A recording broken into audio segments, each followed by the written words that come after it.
Good morning and welcome to the Media Speaks Live Saturday morning news show. I'm D. Lake for Prez, David Lake, reporting for themediaspeaks.com here this morning with my co-reporter, Sam I.B. DeGangi, Sam of the Correct Views, and the band passing time, Samuel. Greetings, unsettled souls, and welcome to the Saturday edition. Sam, did you have a good Thanksgiving? I had a very good Thanksgiving, although it wasn't what I had hoped, because being a DJ, I ended up having to work because we have to catch Black Friday. I don't really mind it so much. They were very good to us. They laid out a huge spread full of food, and I got to say hi to a lot of friends that had come over, and my brother, of course, new listeners. I don't mean anything derogatory against the family. I mean, that's mine have mostly passed on. So we had my wife, of course, and other friends that had come over, and it was good. It was very good. Excellent, Sam. Yeah, I had a good Thanksgiving too. This week, something stupid is playing on this channel. Stop playing, ad. Anyways, by the way, most useful thing ever for all listeners, Start Page lets you mute in particular tabs no matter which site you go to on that tab. It's beautiful. Oh yeah, I need to get that. This week, early this week, Turkey shot down a Russian jet fighter that they said was in their airspace. There's been some dispute over it. Now this morning, Russian President Vladimir Putin is calling for sanctions against Turkey following the downing this week by Turkey of a Russian warplane. The decree published on Kremlin's website this morning came hours after Turkish President Recep Tayyip Erdogan, that guy, had voiced regret over the incident, saying his country was truly saddened by the event and wished it hadn't occurred. Well, too bad it did, and too bad you shot him down. And then when they sent in a rescue helicopter, that helicopter was shot down by moderate rebels with weapons given to them, surface-to-air missiles given to them by the United States. So not too great. How did you feel about that? Did you see the name of and the meme I created rather hastily, unfortunately? The Tanks Give 'em Day. That's of course what President Obama was celebrating Thursday, was a Tanks Give 'em Day. All the tanks that he gave to our enemies now being used against us. Clever wordplay there. And did you see that following the incident that World War III was trending on the internet? Just the thought that the downing of that Russian airplane could have sparked World War III. Sam, how did you feel about that part? Well, whether or not it could or would be used as a gateway to, I could see it happening. And I word it that way because a lot of people say that there was a lot more behind the death, a lot more than the death of Franz Ferdinand behind the start of World War I. But it was his death that was the triggering point. It was the straw that broke the camel's back. And I think a lot of people know that the proverbial camel is being very weighed down right now. And I think that's where that kind of worry comes from. And of course, after the Paris shootings and then this dispute that, it kind of involves like, well, who's on ISIS's side? And we don't know who the moderate rebels are. And Russia, of course, after their jet was shot down, they moved battleships into the nearby Mediterranean and this closest sea, and they just increased their bombing campaigns. Of course, France has stepped up their bombing campaigns. The United States, I guess we're just continuing Obama's plan that he says is going so well and so good, and he doesn't want to hear from any Republicans or if they have any great ideas. He says, your guys aren't smarter than my guys, but if you have any good ideas, I'll listen. But he never listens, so I don't really see that going anywhere.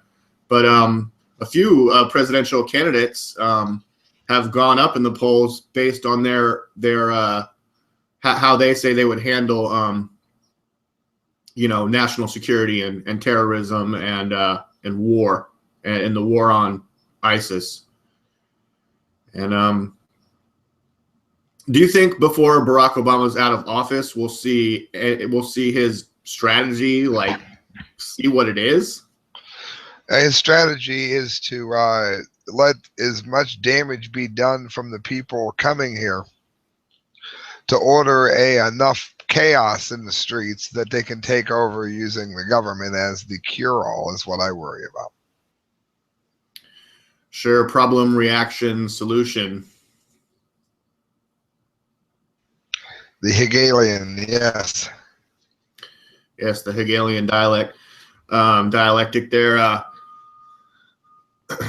What did you have in news, Sam? You had a story that dates back a week or two, but you said that it had a lot of relevance going in to this next week. What was that story? It was because of the date. November 4th, weapons cache found hidden at Swedish migrant center. It was from the Gateway Pundit. And it said security officials in Krokom, Sweden, found a large weapons cache concealed in the heating room at the migrant center. And it said gun crime, a weapon cache was found last week at an asylum accommodation in Krokom.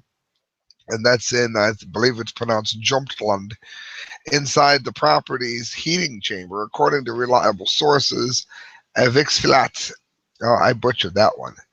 Avixflat, Avpixlat, has been in contact with... Sam, you're obviously not Swedish, but go ahead. I'm a very poor Viking. And contacted with both the police and the security force. Said the weapons were seized. Said the weapons were detected when the staff from the local energy company entered to read the meters of the boiler. They could not get in because the door was locked. After finding the master key, the staff could get in, and of course they found weapons. The reason I'm pointing that out is twofold. First of all, that was prior to the Paris bombings. I keep calling them Pairists. And then it also, of course, makes you wonder how many of those possible disasters have we already missed. So for that reason, those two reasons, I should say, I wanted to definitely mention that. That was before Paris. They knew. There were warnings that this was happening, right. And people simply weren't paying any attention. So that's how you wanted to put it into a time context. Why don't you go ahead and continue with that thought there? Well, why did that matter? Well, I think first of all, if we had warnings from Sweden and the intelligence agencies there, and even if they were alerted to by the heating company that came to read the meters or whatever, this was obviously probably not the only terrorists that come over. How did they get weapons here? Who were their contacts? Who did they go through to get the weapons there? Who knew that the weapons were there even if they weren't part of bringing them there? How many other of these instances have we missed? These are questions that nobody mentions. How many people might not have died at Paris if more people would have paid attention to this story? Okay. I guess that's my overreaching point there in regards to that. When I was going through articles I wanted to get rid of, it struck me as the date, and I really wanted to mention that because I think there's some valuable questions in that. And I saw a related news story this week about an area in Sweden where the migrants and the locals are throwing rocks at one another, and little migrant children are being given police escorts to school because they're being they're being threatened, and slurs are being hurled at them, and just seems like you see it in Germany with the Muslims protesting. It's like, hey, welcome, assimilate with us and do like we do. No, we're gonna do our own thing. Oh well, now we're just really not as welcoming to the fact that you want to come here and change us. I mean, we open the door for you to come in to sort of be like us and work with us. But you come in like, oh no, we're bringing Sharia law. We're going to do our own damn thing. Well, fuck you. Yeah, and kind of upsets me. I worry too that the percentage of Islam that is causing a problem is going to bring out a lot of the dangerous aspects of the far right that are also looking for any way to exploit, which is what the far right always does, just like the far left always does. Right, and I don't know if you saw President Barack Obama's Thanksgiving address where he said Syrian refugees, he compared them to pilgrims on the Mayflower. I don't know how you felt about that. That was a ridiculous comment because when the pilgrims came over, they weren't coming over to what they believed to already be an existing society. Now you can make some arguments, and Crowder, I just listened to Crowder talk about this. I also read the article. I think it was posted on Drudge. The Indians were fighting to such a large degree when the white man arrived that 500 settlers did not defeat all the Indians. What happened was 50,000 Indians or so had literally sold out the other tribes as using the settlers almost as a weapon, if you will, against the other tribes that they didn't like. If the Indians had been united, and I wish that, again, I don't like to see anybody fighting, the white man would have never won. That's not the same thing as coming over with the sole purpose of destroying a society. They're not coming over to build factories. They're not coming over to assimilate. Okay, they're simply coming over to destroy and slaughter. And as you've pointed out with the relics, you can argue that the white man stole the land from the Indians. Okay, ISIS isn't even doing that. They are coming into the city and they are destroying the history of the town, destroying the infrastructure, destroying everything the moment they get in. So maybe the settlers shouldn't have stolen all the land. But to equate the two is simply a misapplication of history. Yeah, it's kind of the way I felt about it. And an update this morning, refugee debate stokes tensions in Hamtramck, America's Muslim capital. That's in Michigan. Shortly before dawn in Hamtramck, Michigan, the first call to prayer reverberates through the narrow rows of snow-dusted white clapboard houses as American flags flutter on porches in the chill wind off Lake Erie. Around the corner from the Al-Islam Mosque, the 5 daily calls can be heard at the Martha Washington Bakery. As customers trickle in, one non-Muslim woman refers to it as that noise. She's also not a fan of the niqabs now regularly seen in the high streets. My ancestors died, so I wouldn't have to wear one of those, and I never will, she says. Hamtramck, a working-class city of 22,000 people near Detroit, is a national curiosity in America. Earlier this month, it became the first city in the country to elect a majority Muslim council. The U.S. Census does not record religion, but demographers believe it is also now the first American city where more than 50% of the population is Muslim. It has 4 mosques and 27 languages are spoken in its schools. Oh, 27 languages? That's great. The young lady serving burgers in McDonald's wears a headscarf under her baseball cap. Many shop signs are in Arabic. I bet you get a great education with 27 languages in the school. I'm sorry, Sam, what? I bet you get a remarkable education with 27 different languages being spoken in a school. Yeah. Yeah, is one of those English? The vast majority of people in Hamtramck, both Muslim and non-Muslim, are proud of their new status as the most diverse city in the United States. I don't know if they're the most diverse, and want it to be a beacon for multicultural America. Inside City Hall, a plaque celebrates the annual Arabic festival, and a sign reads, Middle East coming to Hamtramck. But that status has drawn Hamtramck to the forefront of a fierce debate over immigration that is engulfing United States politics. And there are signs of underlying tensions in the community. On the wall of a boarded-up Wendy's hamburger restaurant, "Don't vote," is plastered across a Muslim candidate's tattered campaign poster. In the November 3rd election, 4 of the 6 council seats went to Muslim candidates. Saeed Al-Masmari, 28, a dynamic politician who arrived from Yemen in 2009, got most of the votes, but dozens of his posters were destroyed.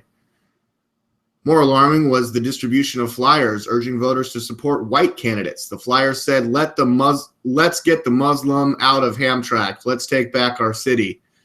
That was racist, and whoever did it was trying to divide the community, said Al-Masmari. Oh, geez. I'm glad he's not my councilman. His name is hard to say. But that didn't happen. That's because we respect each other here. Well, I'm all for respect. So, I don't know, Sam. It's just, how do you feel about this? I think that some of the comments that were made by the Muslims were very divisive. Having one, it wasn't like a call to unity. It was the kind of thing that if anybody else had said it would have drawn a great deal of ire. That's what bothers me the most, isn't the individual religion so much as the lack of any kind of unity. It's all about how this group is doing or how that group is doing, as if there were multiple countries here. I don't like it. Yeah, that's a good way to put it, Sam. Let me see if I can find any good nuggets in this article here. 3 years ago, Mr. Rachdan abandoned his carpentry business and grocery store in Daraa, a southwest Syrian city, and walked for 2 days with his family to the Jordanian border. He described an exhaustive process of interviews with United Nations and United States Homeland Security officials before he was cleared to be flown to America. "When they told me I was going to Detroit, I was scared," he said. "But when I got here, people smiled and welcomed me. It was very different to what I'd heard. People come around every day to say hello and give us a hug. I feel freedom. The freedom here amazes me. I love America." The community in Hamtramck has donated everything from the sofa Mr. Rachdan sits on to the Juventus football tracksuit he wears. "Somebody even gave me a car. It's unbelievable," he said. When phones work in Syria, he talks to his daughter. The beginning of the name of the city is Ham. I'm just saying.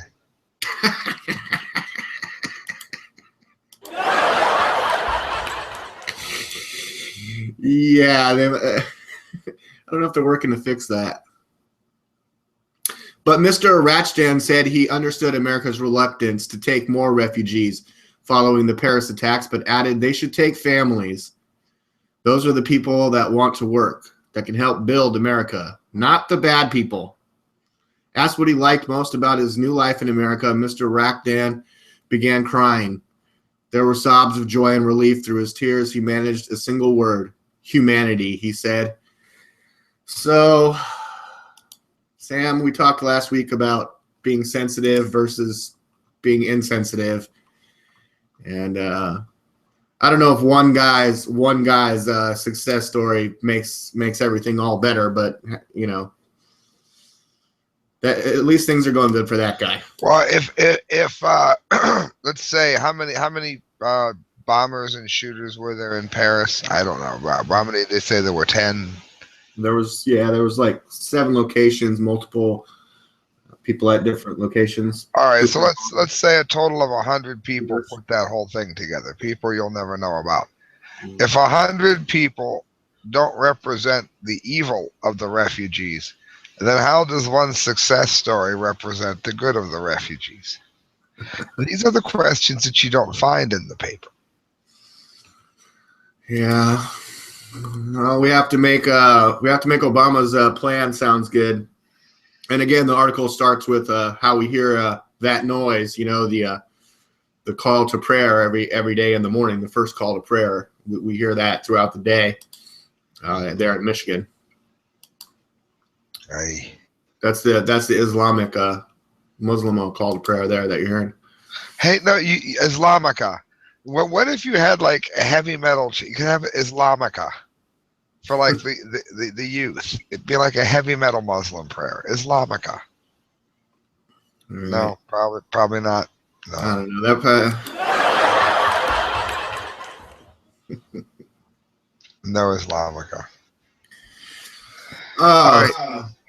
I've got science. If you wanted, it's interesting. It's CBC. Cassini spacecraft readies for dive into Saturn's moon Enceladus icy spray. And the other one I had up, and now the site is telling me that it's giving me like the first paragraph is the update on this, because it has hit. This was written before it had. This is where I was rerouted to, unfortunately. But Cassini stormed through a jet of layer vapor and frozen particles erupting in the south pole of Enceladus, one of Saturn's many moons. Zoomed within 48 kilometers. I do believe it got even closer once it did it. Of the moon's south pole, providing the best sampling yet of the underground ocean. I'm very interested to see if you can ready an update on this. Is if they've it would be very interesting, because if they find any kind of even minor bacterial life, or if anything, as the one scientist I saw talking about this prior had said, if anything comes swimming up to the camera, he would like to know what it is. I like that we're exploring these moons more and more and more, and I think this is the kind of thing. Is if you can find a number of people that are interested in knowing what else there is in our own universe. Some people, and I don't know if I'm this optimistic, but it's worth mentioning, I guess. It brings everyone together closer. I found the other article now. Cassini finds global ocean in Saturn's moon, Enceladus. So it'll be interesting to see where this leads to. I'm going to see if I can find anything posted within the last 24 hours as an update. But I was amazed that it was developing and nobody was covering it. Absolutely nothing. But that's the update I have so far. All I can say is tell everyone as they read this to keep looking, because they found a 124-mile ice cloud on the moon. I thought that was really interesting, because, again, water being the building blocks of life for regular listeners here. This is blastr.com, blastr.com. It's a massive 124-mile ice cloud on the moon. And I'm worried about winter weather wreaking havoc during your Thanksgiving travel. Nothing can compare to the city swallowing 124-mile ice cloud. Its Titan seasonal changes continue to excite and surprise, and there's very good pictures of the moon on this. It's an area of great interest as researchers, as it remains the only realm of the solar system besides Earth where stable liquid water bodies are present and possibly could birth alien life. So I'd love to know if there's any bacteria or anything like that. I will keep all listeners posted as soon as I find out. D-Lake, what do you think they're going to find? Will they find anything as ugly as Ruth Bader Ginsburg? That's the question. Will anything swim up to the camera that is as unattractive as Ruth Bader Ginsburg? Oh, man, if we find that, yeah, we're in big trouble. That's today's news from the science front. Excellent. Oh, did you see that? Let me see if I can find it. Did you see that Bezos rocket ship that did a vertical landing? No, I've missed that. Regular viewers will know that D-Lake often himself is no stranger to finding really good science stuff. So if D-Lake has found something, you're going to like it.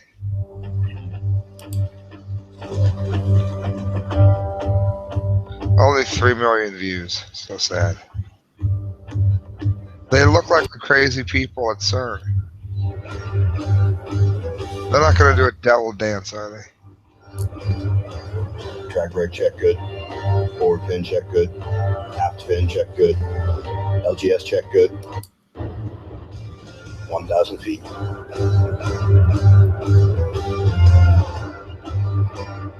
LGS deploy. 50 feet. 7 feet per second. Wow, gyroscopic technology in action. Touchdown. Engine stop. Look at that. That is so sweet. It looks like a giant, it looks like a flying dildo, but it's still so sweet. It landed perfect. Perfectly landing flying dildo.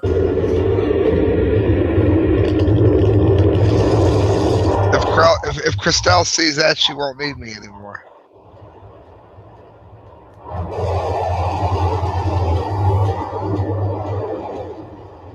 All jokes aside, that is very, very amazing.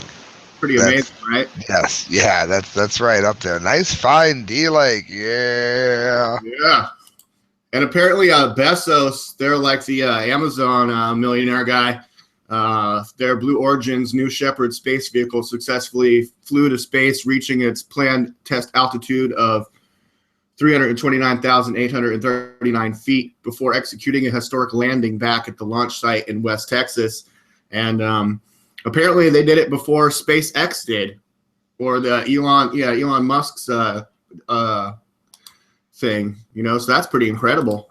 So this is the guy, this guy made it to space? It went to its achieved altitude That's not NASA. There's a guy in there. No, I mean the company itself isn't NASA. It's a private thing. It's oh, that's even better.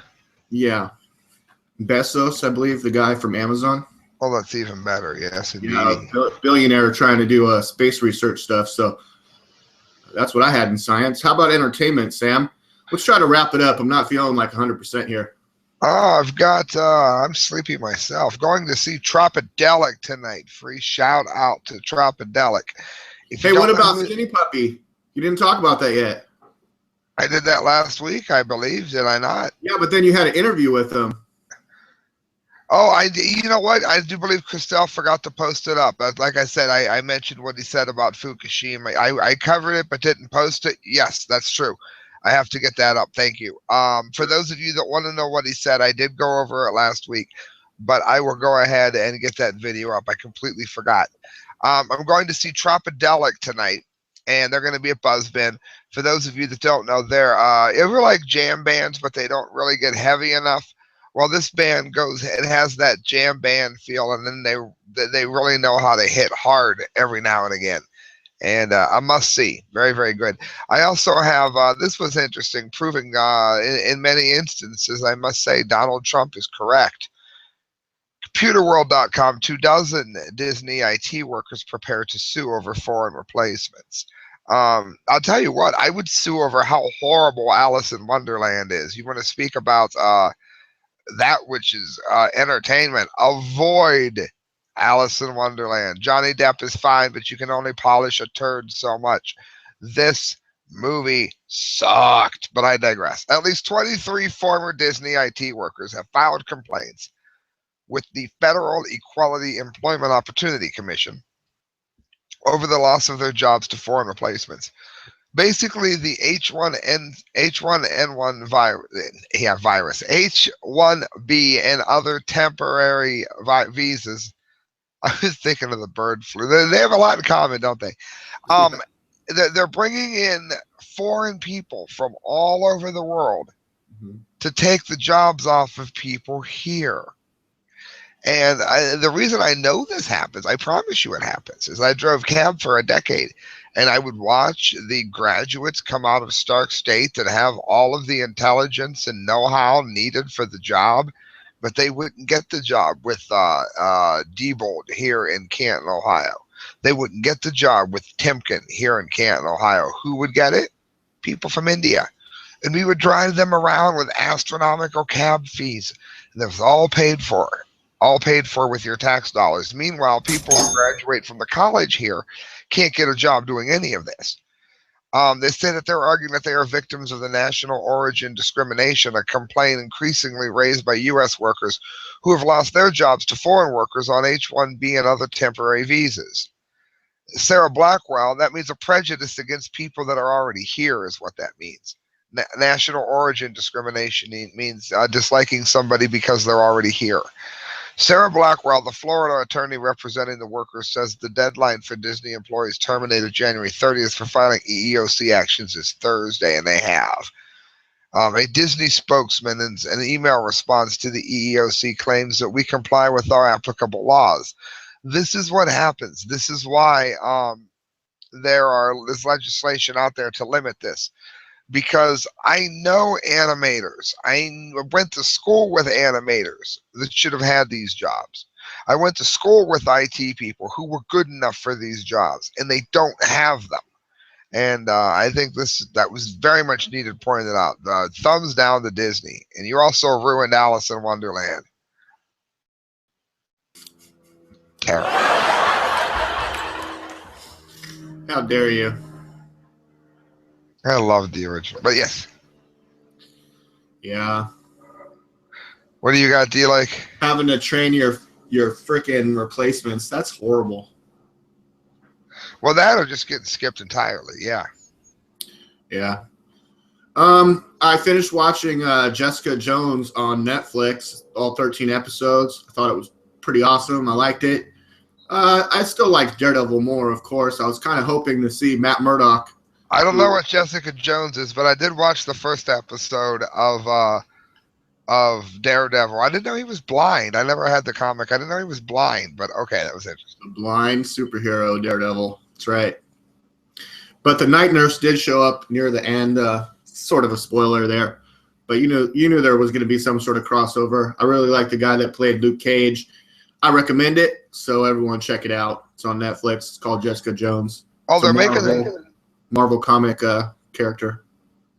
They're making the new Alien, and it's going to take place where they're going to pretend part 3 and 4 never happened. 3 in the Resurrection never happened. But Ridley Scott's going to be part of it, which I was happy to hear about, except for the fact that Prometheus, the storyline for that's terrible.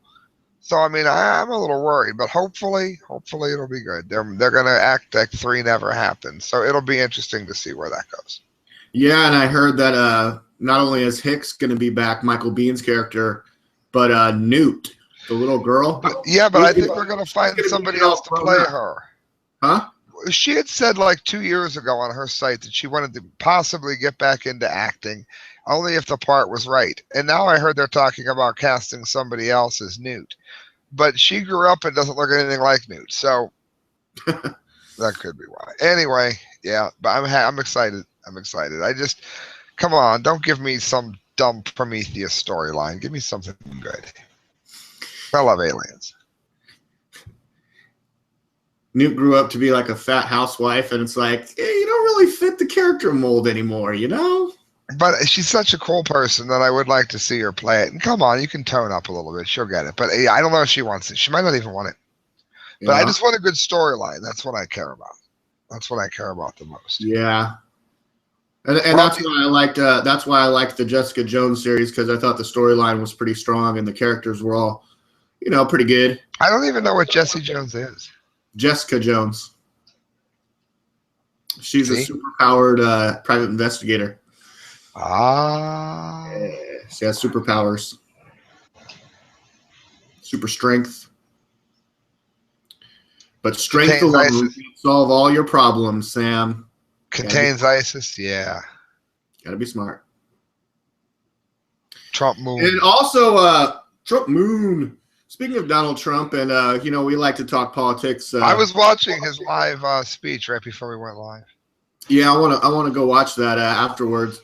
I was reading this morning that the line was like 5 blocks around outside the stadium or outside the event.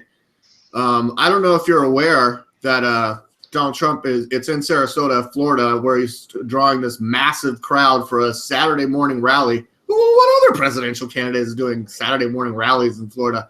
I don't know. But what I do know is come March, Florida is the first winner-take-all state. Takes all the delegates. The winner takes them all. The other states are proportional. They split up. So the race can still stay tight. But if Trump takes Florida, I mean, look out. It's all downhill for everyone else after that. Trump had another point, too. He said he's like, I got 36%, and they're saying Trump maxed out. He goes, that's fine. I'll max out at 36%. I'm happy with that. He goes, I've got no problem with that. He said, because you got to remember, there's 15 people in this race. They're going to go to Hillary? These people aren't going to go to Hillary. They're going to go to Trump. Jeb's fans, Rubio's fans, Huckabee's fans, people like me who were Rand fans, very likely are going to go to Trump. I don't know who the Libertarian is going to run. I could see myself possibly voting Libertarian, but as it stands, primary, I'm going to vote for Rand, and if it ends up between Hillary and Trump, there's a likelihood I'm going to vote for Trump. I think that's an emerging general consensus. I mean, even before the race, it was like anybody but Hillary, and it's like even Donald Trump. You're like, yeah, even Donald Trump, whatever. Well, see, I was angry. Hillary. My thing with Trump was him and his Oprah Winfrey comments. I hate that woman. Well, that was a long time ago. He hasn't repeated it. There hasn't been any talk of that. May he never perish the thought. He did suggest of the people on the stage that his most likely potential VP would be Ted Cruz. Which is wonderful. It's pretty good. A few banking worries, but at least it's something we could be happier about than anybody else I've heard from. That's damage. Well, now stupid Karl Rove is opening his Rolodex to try to get a bunch of billionaires to back Ben Carson. Karl Rove is at the center of the GOP establishment, fearful of what real leadership in Washington, D.C. will accomplish. The guy's a loser, and he's been going on talk shows the past week, and he's like, Jeb Bush could still surge. Okay, Karl Rove, thank you, Karl. Well, Karl, just go home, Karl. No one wants to hear from you, Karl Rove. Goodbye. Thank you. Goodbye. All right, Sam, that's all I got today. Well, I think we should jump off here. Hi, guys, what do you think of the show? We need comments. We're not getting enough comments on these. I want to say that before we go. We're not getting enough comments. Leave us updates. Leave us comments. If we don't answer, leave more than one comment, because I notice sometimes D-Like and I will check it and then not realize it's for the wrong video. So let us know. You can get a hold of me at correctviews@hotmail.com, youtube.com/thecorrectviews. I'm on Tumblr. I'm easy to find because I think I'm the only person on Tumblr. No one is on Tumblr. And D-Lake, where can they find you? Oh, I'm also in the band Passing Time, which you can find on facebook.com/passingtimeband. Sure. Yeah, just find me on the internet. Look up David Lake. Look up D-Lake for Prez. Look up The Media Speaks.